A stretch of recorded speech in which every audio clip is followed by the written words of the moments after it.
समक्ष ऐसा कोई संगठन नहीं है जो कार्य कर रहा है। भगवती मानव कल्याण संगठन के हजारों लाखों स्वयंसेवी कार्यकर्ता खुद के जीवन में परिवर्तन तो कर ही रहे हैं और लाखों लोगों में परिवर्तन करने की क्षमता भी रखते हैं। जैसे आपने अभी देखा, एक से एक वक्ता, हमारी बहनें, हमारे भैया, क्या उनके अंदर आत्मा की वह चेतना बोल रही है, वह तड़प बोल रही है जो समाज के बीच में हम कार्य करना चाहते हैं।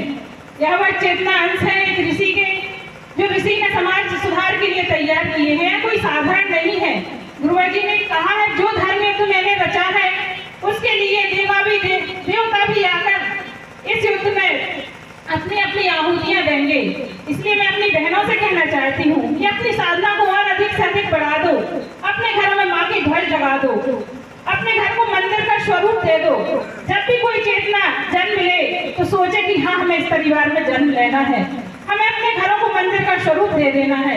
क्योंकि यह यात्रा कोई साधारण यात्रा नहीं है। इस यात्रा को तय करने के लिए ऋषि मुनि हिमालय कंदरा में बैठे हजारों साल से तपस्या कर रहे हैं, वो भी आगे समाज में जन्म लेंगे और एक परिवर्तन के इस मार्ग में आगे चल के इस यात्रा को संपन्न करेंगे। क्योंकि एक ऋषि जब धरा पर आते हैं तो कई शक्तियां उनके साथ में आके काम करती हैं, कई चेतनाएं काम करती हैं। हम सब परम सौभाग्यशाली हैं कि गुरुवर जी का हमें आह्वान है कि गुरुवर हमें बता रहे हैं कि आप शिष्य के रूप में मेरे शिष्य हो, मेरे चेतना अंश हो, मेरे हृदय में वास करते हो। तो हमें अपने अवगुणों को नष्ट करके पूज्य गुरुवर जी की पूर्ण विचारधारा को अपने आप साथ करके समाज के बीच में कार्य करना है।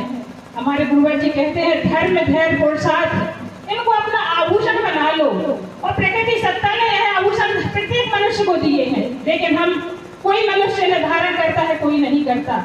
और जो धारण नहीं करता वो मानव कहलाने का अधिकारी नहीं है। क्योंकि धर्म धैर्य पुरुषार्थ वह आभूषण है जिससे ही पूर्ण मनुष्य सुसज्जित होता है, हमारा स्वरूप होता है। बाहरी सुंदरता के लिए तो हम कितने भी गहने पहन लें, कितने सुंदर कपड़े पहन लें, लेकिन जब तक हमने अपने अंतर मन को नहीं मांझा, हम मानवता के पूर्ण मानव कहलाने के अधिकारी नहीं होते हैं। और एक ऋषि के सानिध्य की यात्रा तय करना हर किसी के बस की बात नहीं है। तो पल प्रतिपल अपने अंतर आत्मा में है आकलन करते रहें, क्या गुरुवर जी जो हमसे चाहते हैं, गुरुवर ने जो लक्ष्य हमें दिया, हम उस पर चल पा रहे हैं। हम अगर पल प्रतिपल इसका आकलन करते रहेंगे, अपने आप में सुधार करेंगे, तो निश्चित ही गुरुवर जी जो हम चाहते हैं, हमसे करवाना चाहते हैं, उस पर हम 2 कदम आगे बढ़ सकें। यह धर्म युद्ध कोई साधारण नहीं है। हम सबको मिलकर यह धर्म युद्ध जीतना हो। जैसे अभी हमारी बहन ने कहा है, शासन प्रशासन तो लोग देंगे। आज मामा शिवराज सिंह हैं, आने वाले इतिहास उठा के देख लो, मामा शक्ति, मामा मारीच, मामा ने तो शुरू से ही भाइयों का बुरा किया है। तो अब इस कलिकाल के मामा कैसे हमारा हित करेंगे? तो हमें जागरूक होना है, हर बहन को जागना है। हमें 1000-2000 रुपए से हमारा कल्याण नहीं होगा।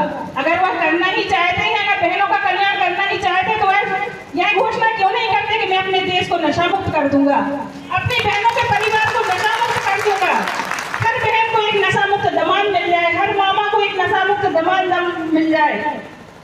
ऐसे मामा जो आज समाज हित के लिए कार्य नहीं कर रहे, इनका रसातल तो फिर रुकेगा नहीं हमारे। क्योंकि ऋषि के मुख से जब कोई बात निकलती है, वह मिथ्या नहीं जाती। गुरुवर ने कहा है कि राज सत्ताएं हिल जाएंगी जब भारतीय शक्ति चेतना पार्टी अपने पूर्ण स्वरूप में कार्य करेगी।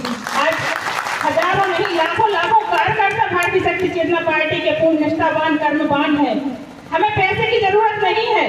हम सिर्फ माँ की शक्ति के बल पर, माँ की आशीर्वाद के बल पर आज लाखों लोगों में परिवर्तन डाल चुके हैं। आपके जो किराए के टट्टू होते हैं, जब कहीं आपको पैसे आप देंगे तब वह कार्य करेंगे, लेकिन नहीं, भारतीय शक्ति चेतना पार्टी के कार्यकर्ता एक इशारे पे लाखों करोड़ों कार्यकर्ता खड़े हो जाते हैं समाज कल्याण के कार्य के लिए।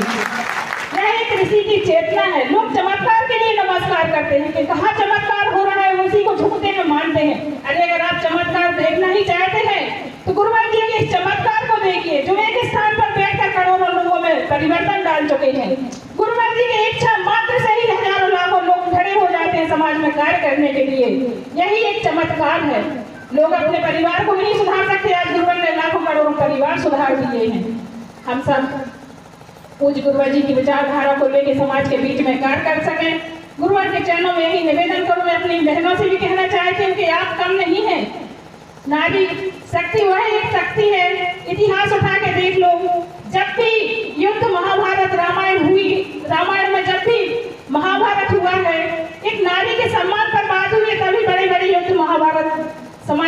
हुए हैं, क्योंकि जब नारी के सम्मान को तार तार किया गया है, द्रौपदी में सीता हरण हुआ, तभी महाभारत जैसी बड़ी बड़ी युद्ध की रचनाएं हुई हैं और आज नारी के सम्मान पर पुनः नशे के रूप में नारी का सम्मान तार तार हो रहा है। तो कैसे मामा शक्ति आप बचे रहोगे? यह महायुद्ध जब पूर्ण रूप में लेगा तो आपको बचने की जगह नहीं होगी। कलिकाल को भी धंसना पड़ेगा, क्योंकि माँ का युग आ गया है, आपको जागना पड़ेगा। हम सब नारी शक्ति जागृत हो चुकी है।